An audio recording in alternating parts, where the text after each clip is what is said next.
Hi, good evening, everyone. Depending where you are, if you're in Eastern Standard Time, Pacific Standard Time, you're in North America, it's evening time. In Toronto, it's midnight. In Israel, it's 7 o'clock in the morning. I'm Meir Weinstein, and this is the Parsha of the week, live from the Temple Mount. I'm joined with Baruch Ben-Yoseph, live from the Temple Mount. He's going to be on the Temple Mount in a moment. He's waiting to go through security. Jews still have to go through security to get onto the Temple Mount, and the Arabs, the Muslims, they don't have to. This week's Parsha is Parashat Pinchas. It's really about Jewish leadership. Back then, in the days of Moses, you had problems with Jewish leadership. As we're marching to Israel through the desert, we left Egypt. We had all kinds of battles with enemies of the Jewish people. We won. We overcame the assault and the curses, the attempt to curse the Jewish people from Bilam. And now, we had a Jewish leader that decides it's fine. He's going to go for non-Jewish women. He's going to create a major disruption for the Jewish people. And no one's doing anything about it. No one's in the way except for Pinchas. Pinchas takes the law into his hands and stops this abomination, what's going on. Because if there's no purpose to being Jewish, then there's no purpose to having Israel. There's no purpose to having Torah. That's it. That's the foundation. We're going to be discussing Parashat Pinchas from the Temple Mount and consider what kind of Jewish leadership we have today. It's very lacking. Baruch, how are you?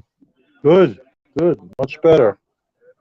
Excellent. Yeah, actually, one of our guys here filled me in this morning. Our Breslev friend, that according to Jewish tradition, today is the yahrzeit of Hur, the grandson of Betzal.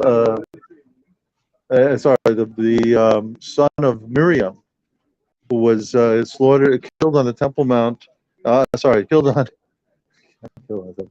Killed at the foot of Mount Sinai when what do you call it, with the golden calf.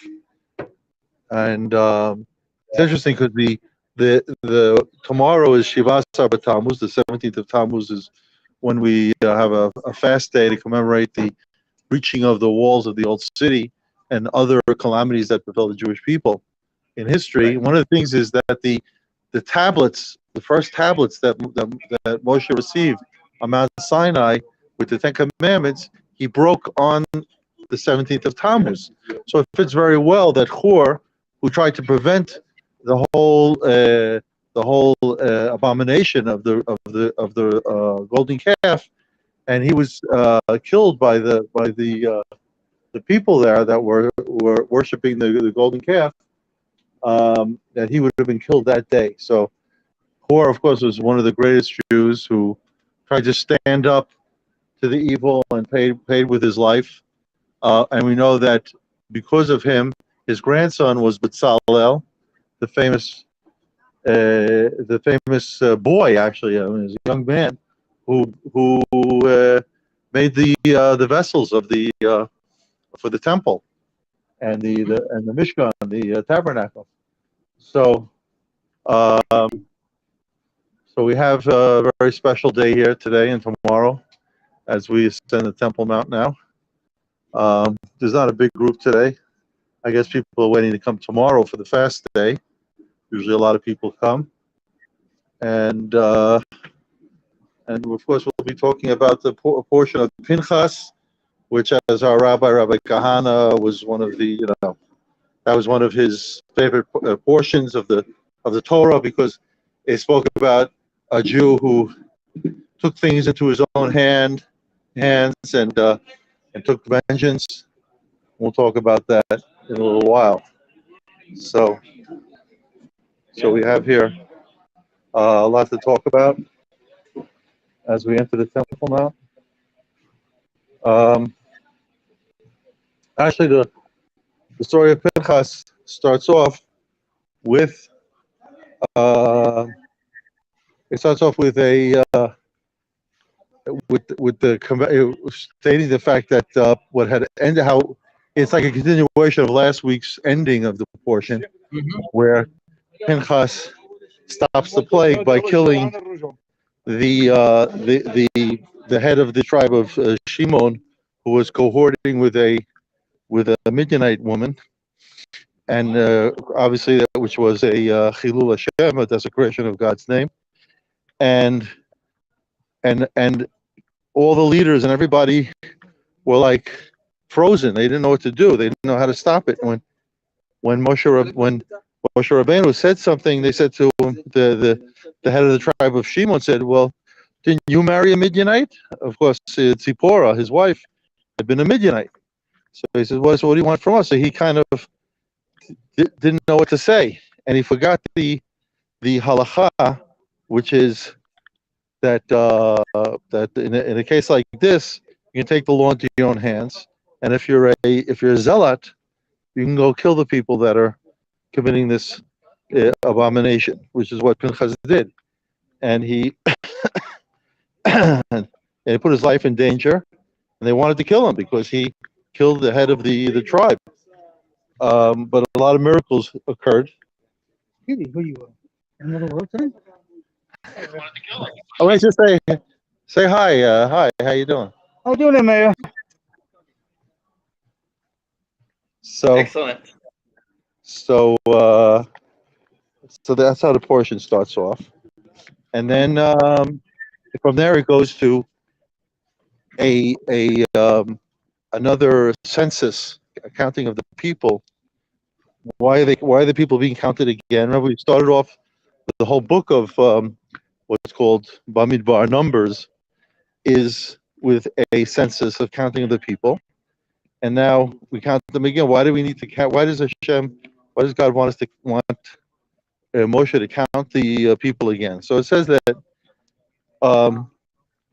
Moshe is now going to be handing over the people to his replacement, who is Yoshua ben Nun, is his main student, and he's going to be handing over the people to him to be the new leader. The leader is going to take the people into the land. So now it's kind of like, okay, so now I'm handing the people over. We have to take an inventory. We have to count the people, and that's what happens. That's how it starts. But then the portion goes on for other things, especially towards the end of the portion. We have the sacrifices that are brought, the Musaf sacrifices, the additional sacrifices that are brought every Shabbat and every holiday, all the holidays, Passover, Pesach, Shavuot, Rosh Hashanah, Yom Kippur, Sukkot. We have all of these korbanot, all of these sacrifices are brought down. So it covers a lot of important things that are connected to the temple. The Musaf offerings are a very important part of the temple service, and obviously these are offerings that can be brought today. All of these are public offerings. These are not personal, private offerings. And as we've learned over the past few months, that anything to do with public offerings can be brought in a state of purity, so that even today, if we had an altar on the Temple Mount and we had a government that would help facilitate the ability for Jews to serve God, serve Hashem on the Temple Mount, we would be able to do these offerings every day. The two offerings every day. We said in the morning and the afternoon, the Shabbat, the additional offerings on Shabbat and the holidays. So, which brings me to something that I think we should talk about before we get into Pinchas, into the greatness of what Pinchas did. Is this past Shabbat? I spent in a settlement called Otniel in the Hebron area, south of Hebron, and the rabbi of the settlement gave a talk after the prayers in the morning. He was talking about democracy and the Torah. How does it, does it work together, or is it diametrically opposed? And I wanted to sit right, wanted to be right up front so I can, if he says anything positive about democracy, I can intervene and try to sway what he's saying, because obviously we don't believe that democracy is a good thing or the right way of government, as the Torah commands us, as we'll see in a few weeks from now when we talk about Parshat Shoftim. We see that Hashem commands us to appoint a king, and Right. so he was trying to say the following thing, which I kind of agree with, but I don't think it has anything to do with democracy. All he was saying is that a leader, to be successful, to be a good Jewish leader, whether it's a rabbi, whether it's a king, or whether it's a nasi, the head of a tribe, or a judge, has to be accepted by the people. The only leader that doesn't have to be accepted is a prophet, because the prophet is receiving directly from Hashem his prophecy. It has nothing to do with the people like him or don't like him. Probably most of the prophets weren't liked, because they were rebuking the people. But that's, that has nothing to do with public relations and being liked. But other leaders have to be, if you want the people to follow them, they have to be accepted. So I accept that idea, but I don't think it has anything to do with democracy. It's not like, it's not like a vote of the masses. If you appoint the judges on the Sanhedrin or a king or whatever it is, it's important that they be accepted. And he tried to show that King David, at the beginning, he was anointed, but he wasn't accepted. So the same thing with Saul before him. He was anointed, but he wasn't accepted. It was only later that the people accepted him. And until he was accepted as a leader, as the king, it really kind of doesn't apply. So, but he was trying to use the term democracy, which I think wasn't relevant. In any event, I because he was saying things that were like positive about the democratic type of government, I said to him that that the that if we insist on a democratic state of government, we'll never have a temple. And he said, why do I say that? So very simply, I said, 75 years we've had a democratic government, and we don't have a temple. So I think it's pretty clear that this is not going to be the venue for us to have a temple. And then he started getting into something which I thought was very interesting, which we can talk about now or the future and all that, is that he believes one of our problems is that we're fixated on the second temple, whereas we should be talking only about the third temple. In other words, he says the second temple is finished, the first temple is finished, and now we should be dealing with the third temple. And the third temple is a different type of structure than the first and second temple. And I thought it was a very interesting point, and he's spoken about it. What's your take on that, Meir? You know what? I'd like to hear you explain that more. Interesting concept. Well, he said, And it is. Yeah. It is somewhat different. Very different. Very different. Yeah, right. Well, he said the following thing. He said that the measurements and the explanation of how the third temple looks are brought down in the prophecy of Ezekiel the prophet. I forget which chapter it's in, the 40 something, 42 maybe, 43. If anybody wants to see, they can look it up. And he said that a lot of commentators didn't know how to explain what he was saying there, because it was totally different than what was given in the Torah as far as the dimensions. There was one of the great Kabbalists, the Ramchal, Rabbi Moshe Chaim Luzzatto, wrote a book explaining the prophecy of Yechezkel. And In fact, I know there was a friend of mine who lived in Tzfat, and he used the Ramchal's commentary on Yechezkel to build a model of the third temple. And that model was here in Jerusalem for a period of time. I don't know where it is now, but it looks totally different than what the pictures that we've seen of the temple. So in any event, so this rabbi, his name is Rabbi Re'ema Kohen. He said that that the rabbis, the sages, didn't want to put Yechezkel, the book of Yechezkel, into the Bible, because the dimensions were so different, and it was like he's changing the halacha of how to build the temple. So they thought that it wasn't relevant to put it into the Bible, but finally they accepted that the dimensions of the temple could change. And I mean, let's face it, there were a lot of differences between the first and second temples, as we know, and therefore there could be changes to the third temple. So the third temple is a massive building, much bigger than what we have.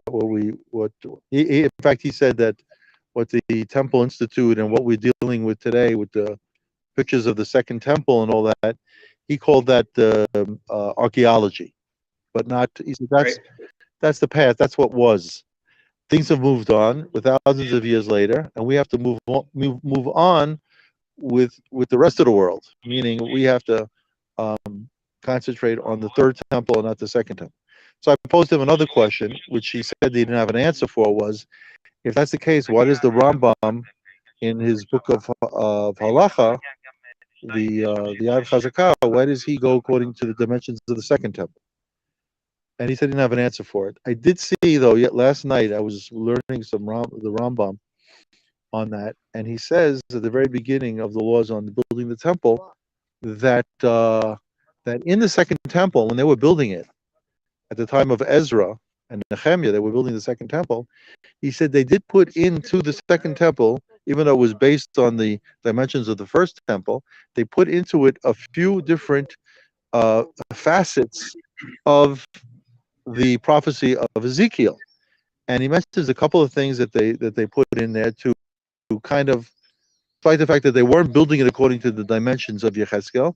They put a few things in there to I guess show that really that was the goal. The goal was to build the second temple to be the final temple, and not there wouldn't be a third temple had we merited if the Jews would have come back to the land and not stayed in Babylon and other places.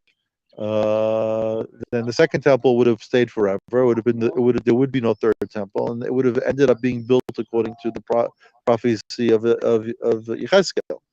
In the end, the people didn't come back. We didn't merit that, and we ended up building it according to the dimensions of the first temple.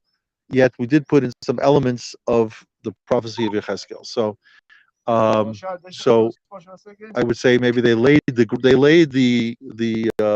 foundation stone to the third temple by doing that. But I think it's something that really needs to be discussed. I think it may be the reason why we're stuck so many years, because we're focusing on the second temple instead of the third temple. And he said, like, all these fasts that we're fasting now, tomorrow and Tisha B'Av and so on. He said we should not be fasting because of the destruction of the temple. That was thousands of years ago. We moved on. We should be fasting because we don't have the third temple built yet. And I totally agree with that. Totally makes 100% sense that that if we haven't merited to build the third temple yet, and something's very wrong, and we have to do something. So again, that's for, I guess, for another day, but that's something that has to be related to. I see now that there's going to be next week a big conference on the temple and the Temple Mount, and again, from what are the speakers and the pictures and so on, I see it's going to be again the same thing, second temple dimensions.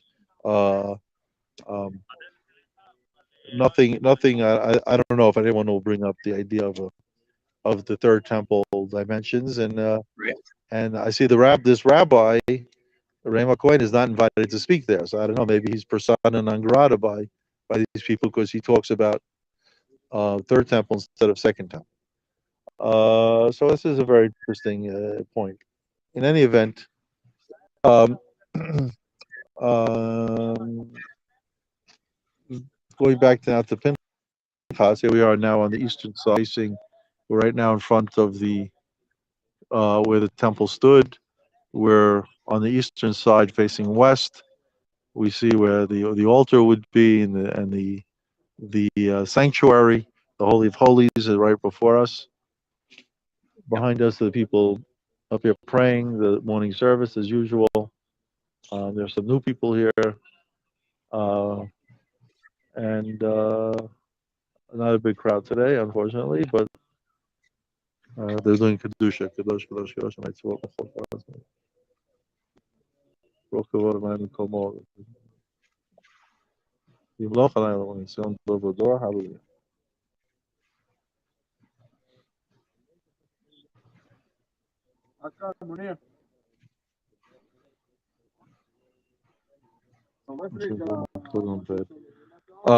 So, getting back to Pinchas. Pinchas, of course, was a grandson of Aaron the Cohen.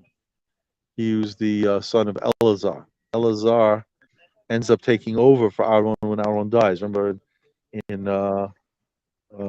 last week's portion, it was brought down, not last week's portion, the portion before, Hukat. Well, you guys read it last week also. You had two portions last week. Hukat, at the end of Hukat, we have that Aaron is told that he's not going to be going into the land. He has to go up to the mount of Hor, and there he's going to die and be buried. Eleazar, his son, takes over for him as the chief Kohen, the Kohen Gadol, the high priest. And Eleazar's son is Pinchas. Now, Pinchas was not considered a Kohen. There's a very interesting thing that any Kohen, any children, any grandchildren of Aaron who were alive at the time that Aaron was appointed Kohen, the high priest, were not considered Kohanim. Only Aaron's four sons, who were Nadav, Avihu, who of course died when they brought the incense that they weren't supposed to bring, and Eleazar and Itamar, who remained alive. Any children that they had at the time were not considered Kohanim. Any children that were born after their appointment as Kohanim became Kohanim, and that's how it descended. Pinchas was not considered a Kohen because he was alive at the time that they were appointed. Now, what happens is that because of this event of where he stands up, takes the law into his hands, kills the head of the tribe of Shimon along with the woman that he was cohorting with, and stops the plague and puts his life at risk and sanctifies God's name. He now is given an award, a reward. What's his reward? That he's given.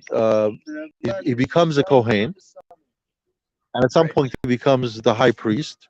Later on, after his father dies, and he gets this what's called the Briti Shalom.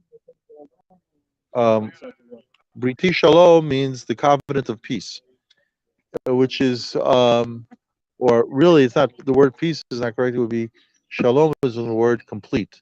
He has a covenant that is complete. That we're told that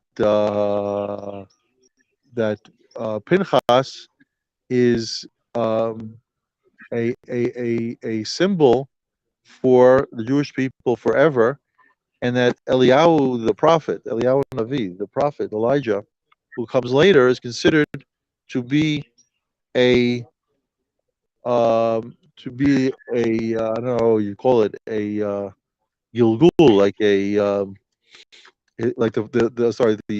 soul of Pinchas goes into Eliyahu. And Eliyahu becomes the same zealot that Pinchas was. Remember, Eliyahu becomes a super zealot who's trying to stand up to the evil king of Israel, Achav, and and of course he does he stands up to the prophets of the Baal of the idol worshiping.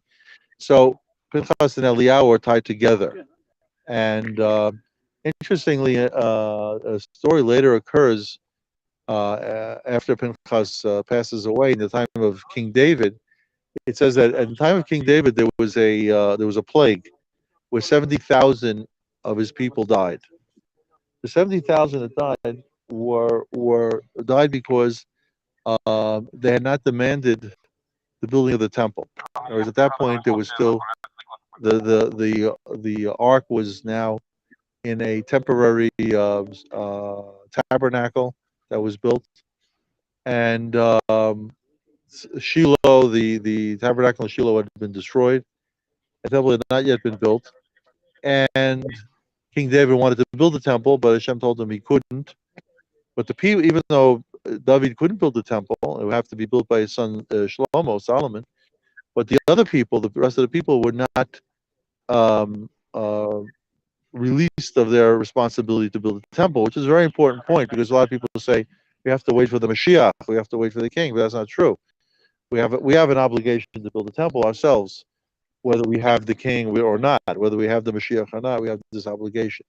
And I think a lot of the um, calamities that befall us are because we don't demand the building of the temple, and that's what happened back then in the time of King David. So King David uh, tries to understand how can he stop the uh, the plague the same way Pinchas. Remember, Pinchas stopped the plague the um, by killing the head of the tribe of Shimon. The same thing here is King David wanted to stop this plague, so he saw in the heavens. He was in Jerusalem, in the city of David. He sees in the heavens a a figure that was an angel who looked like Pinchas with a sword in his hand, and it was over the Temple Mount. And he realized that that is the reason for the calamity. That is the reason for the plague that has killed 70,000. So he quickly goes to the Gentile who was up here on the Temple Mount, who was living on the Temple Mount. His name was Arvana, the Jebusite, and he says to him, "I want to buy this from you. I want to buy this from you to make sacrifices here."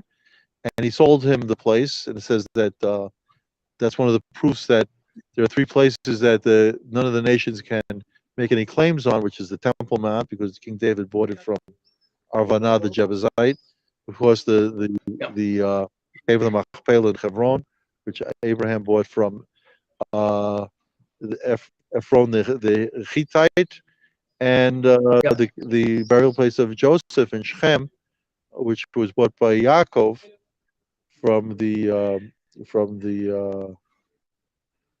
nations that were living in Shechem. So we have this miracle that happened. Well, miracle is that King David was able to stop the plague by buying the spot.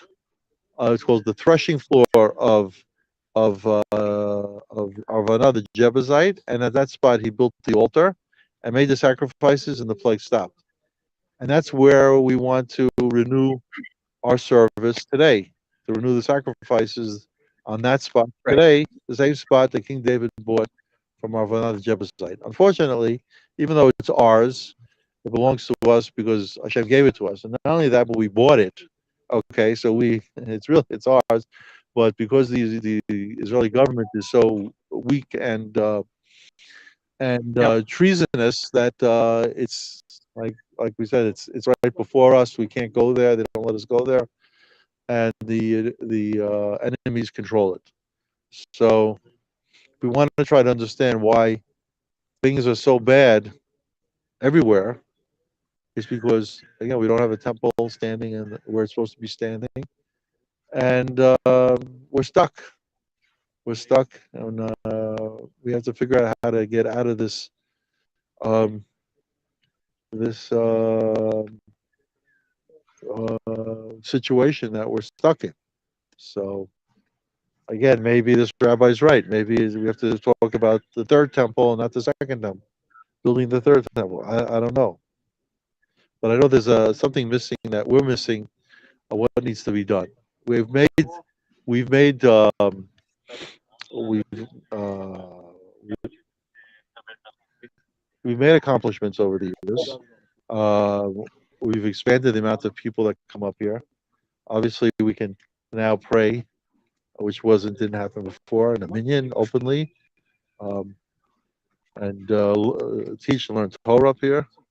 But it's not enough. It's just the tip of the iceberg.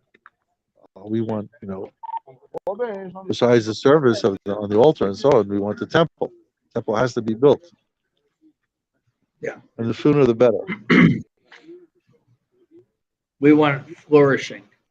What's that? We want it to be flourishing. Yeah. Well, it says that the temple is a place of prayer for all the nations. Time of the temple, like first temple for sure, the nations brought offerings to the temple. The famous story of the Queen of Sheba, who came to the temple and brought offerings there and learned from King Solomon's wisdom. We're missing all this. Look, like everything's a process. When I went on Shabbat at this Torah shiur that the rabbi gave, and when I said, 75 years we have a state and we don't have the temple, some guy behind me says, well, it took 400 years to build the first temple from the time we came into the land, which is true. It took 400 years, but while the 400 years were going on, we did have for 359 years the tabernacle in Shiloh. So it wasn't like there wasn't a temple for the Jews to come to, and a house of God and a place to make offerings. We did have that for 359 years. So that excuse that it took them 400 years doesn't work, doesn't apply. I mean, we can. Right. In fact, I was talking about this conference that's happening. It's going to be in Shiloh. A lot of work has been going on a lot of archaeological work has been going on in Shiloh, related to the tabernacle that was there, which is fine, as far as archaeology is concerned. But obviously, Shiloh is not going to replace the temple, and but we want, like I said, everything is connected now to Jerusalem. There are people that try to, but people look for alternatives, but there are no alternatives. Alternatives are a cop out. Somebody's saying now somebody's going to be saying kedusha in a minute.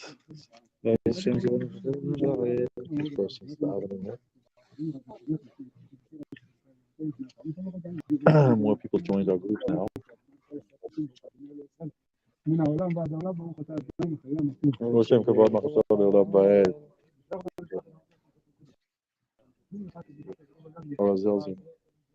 Kadosh, Kadosh, Kadosh, and I said, "Oh, Kadosh, Kadosh." Baruch Kavar Almighty Kamor. Yimochan and Zador.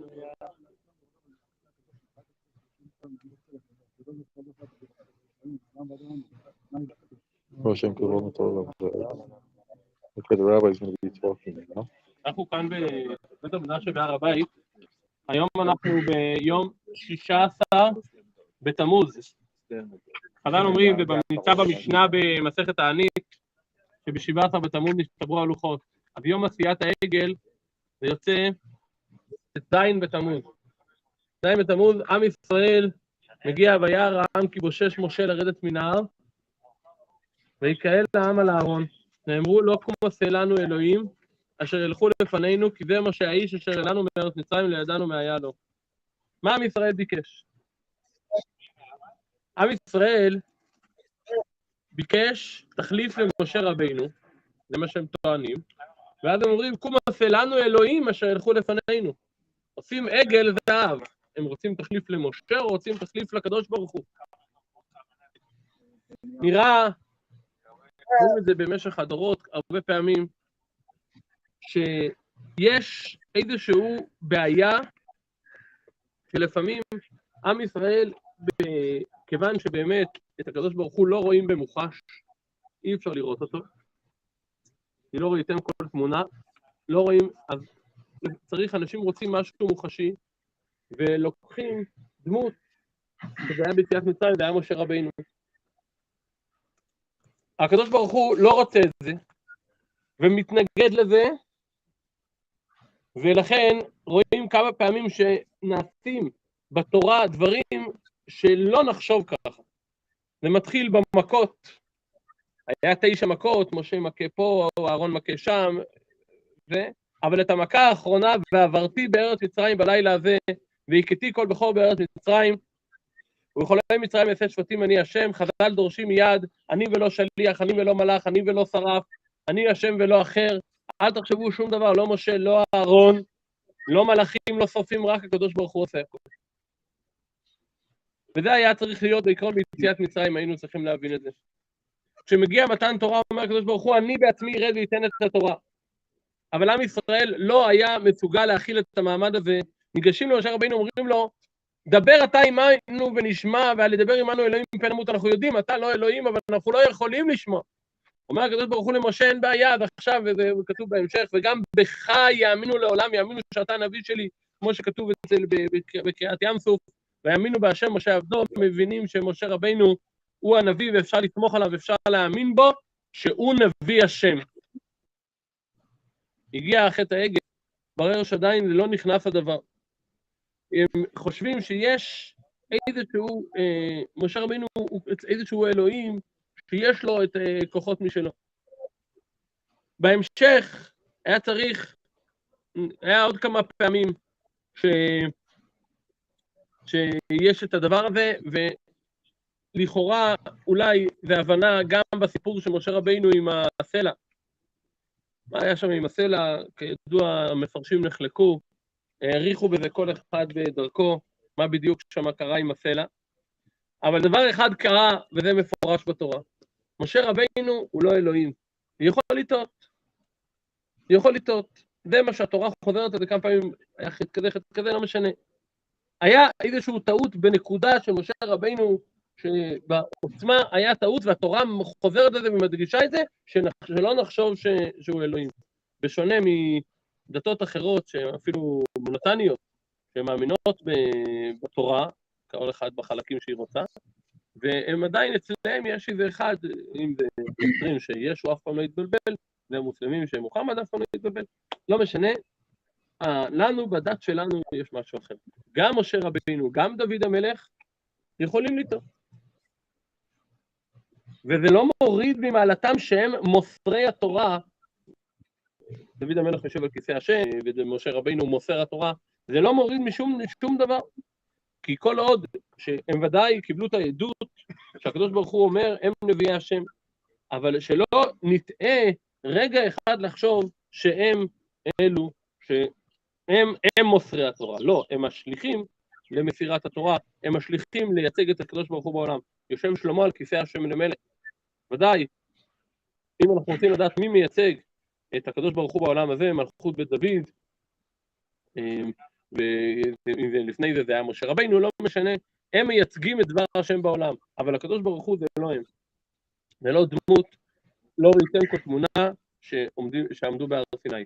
וזה הקדוש ברוך הוא רוצה ללמד אותנו כל הזמן שלא נטעה בטעויות האלה. אתמול הרב ברנד חידד את הדברים בשלח חידד את המאמר, הוא חידד את הדברים עוד יותר, הוא זכר פה ואני חוזר על זה, שהסיבה שהקדוש ברוך הוא לא גואל אותנו גאולה ניסית, בשביל שלא נחשוב שאיזשהו משיח הוא גואל אותנו ולא הקדוש ברוך הוא. זה נעשה בצורה של טבעית.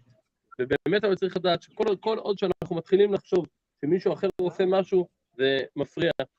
אני חושב שכיוון שגם פה בגאולה האחרונה, בכל זאת היו דברים לא טבעיים, אבל אנשים לקחו את זה בתור צה"ל מנצח פה, צה"ל מנצח שמה, בא הקדוש ברוך הוא וכל הזמן מראה לנו צה"ל לא מנצח, מי שמנצח לקדוש ברוך הוא, וצה"ל לפעמים מפריע קצת, אבל הקדוש ברוך הוא צה"ל לא יכול להפריע לקדוש ברוך הוא, אבל כאילו ההתערבות יוצרת שלא יצר הצלחה. באמת היה צריך הרי אתמול לבוא עם מה שנקרא קוראים לזה D9, לשטח את כל ג'נין, אבל לא עשו את זה, לא עושים את זה, אז עכשיו צה"ל יצא, יצאנו מוצלח, בפינצטה יצאנו מחבלים ולא שום דבר. לצערנו נרצח יהודי אתמול בערב שלנו. הקדוש ברוך הוא רוצה ללמד אותנו שהוא עושה הכל, לא צה"ל, ודבר שני, נלמד לדעת, הוא יכול, גם כשנעשים דברים דרך משהו אחר, גם דברים שנעשים דרך כל מיני שליחים ידועים, שליחים טובים, או שליחים שהם בעצמם לא כל כך טובים, כל דבר שנעשה, שהכל הקדוש ברוך הוא עושה. אז שולחן במקום הזה יברך את עם ישראל, שיכירו וידעו כל יושבי תבל, כי לך תכרע כל ברך תשכבה כל לשון, ונדע שהקדוש ברוך הוא עושה הכל, יציל אותנו מכל מיני פורענויות ומתרגשות בעוד העולם, יציל אותנו מכל המחבלים ומכל השטנים שעומדים עלינו בדרכים, ויברכנו בכל מיני דברי טוב. So I'll translate what the rabbi said. He actually again he mentioned the idea that the tablets were broken on the 17th of Tammuz, and he talked about the fact again about the golden calf, the things that we spoke about before. He says though the interesting thing is that at the beginning the Jews thought that Moshe was not coming down from Mount Sinai, and they were looking for someone to lead them in place of Moshe. And then they build a golden calf, which shows that they still believe in idolatry. Because obviously, if they wanted someone to replace Moshe Rabbeinu, they would just get some person to replace it. But if they built an idol, it means that they wanted to replace Hashem, really, replace God by serving the idol. And he says we constantly see in the Torah that God is reminding us of the importance not to believe in idolatry, because there's something I guess in our DNA that wants to can't accept that Hashem has the power to deliver us. We don't need any help from any especially any idols. Just serve Hashem and he'll give us what we need, and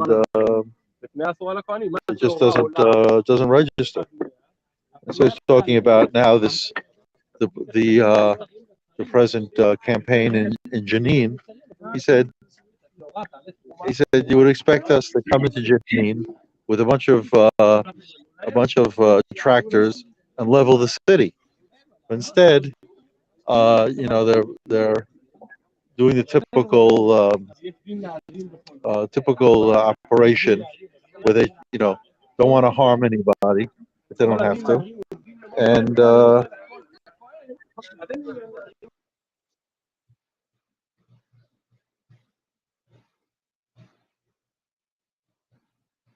something happened with the connection with Baruch.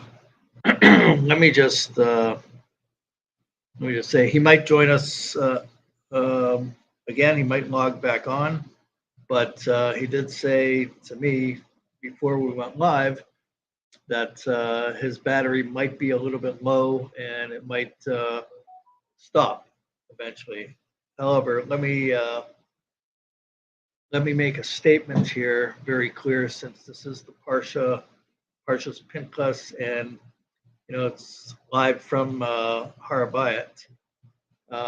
There was a terrorist attack a number of hours ago in Tel Aviv, and the Arab who carried out the terrorist attack was a car ramming and a stabbing, and this Arab who carried out the terrorist attack and murdered Jews and maimed Jews. You have pro-terrorist organizations on social media that are showing pictures of him from the Temple Mount. pictures of him in front of the mosque on the Temple Mount. Where does he learn to murder Jews? Where does it come from? This is what their leaders preach on the Temple Mount. We're talking about the third temple, and we have to get it straight in our heads that the enemies of the Jewish people are ascending the Temple Mount, making a mockery of the Jewish people. And one of them, in fact, went so far as to carry out a terrorist attack in Tel Aviv. There's something wrong with our leadership that permits this, that allows them to come up to our holiest place. When we're talking about our aspirations is the building of the third temple, and they come up uninterrupted and incite such hatred against the Jews, and then they follow through and murder Jews. It's an absolute desecration that we have leaders that ignore this and allow it to happen. That's exactly what they're doing. In the spirit of the Parsha, Parashat Pinchas, we have to call out our leadership, and we need new leadership because the leaders that we have are incapable of grasping this. They don't rise to the occasion. The operation in Jenin, what a disgrace that after all these years, they have been able to establish a real base for Iran there to murder Jews. The IDF, they located, 1,000 rifles, 1,000 machine guns. Apparently there's thousands upon thousands there. What kind of operation was going on there? Pinpoint? You're not going to wipe out terror that way. Anyways, I guess Baruch can't join us anymore right now tonight because his battery died on his connection to our live feed. But I want to wish everybody have a great week. Please internalize the message of this Parsha and give us your support as well. We have to continue to educate our people in the right path. Again, this Parsha is Parashat Pinchas. Take it to heart, the meaning of Parashat Pinchas. Never be satisfied. Thank you very much. I'm Meir Weinstein.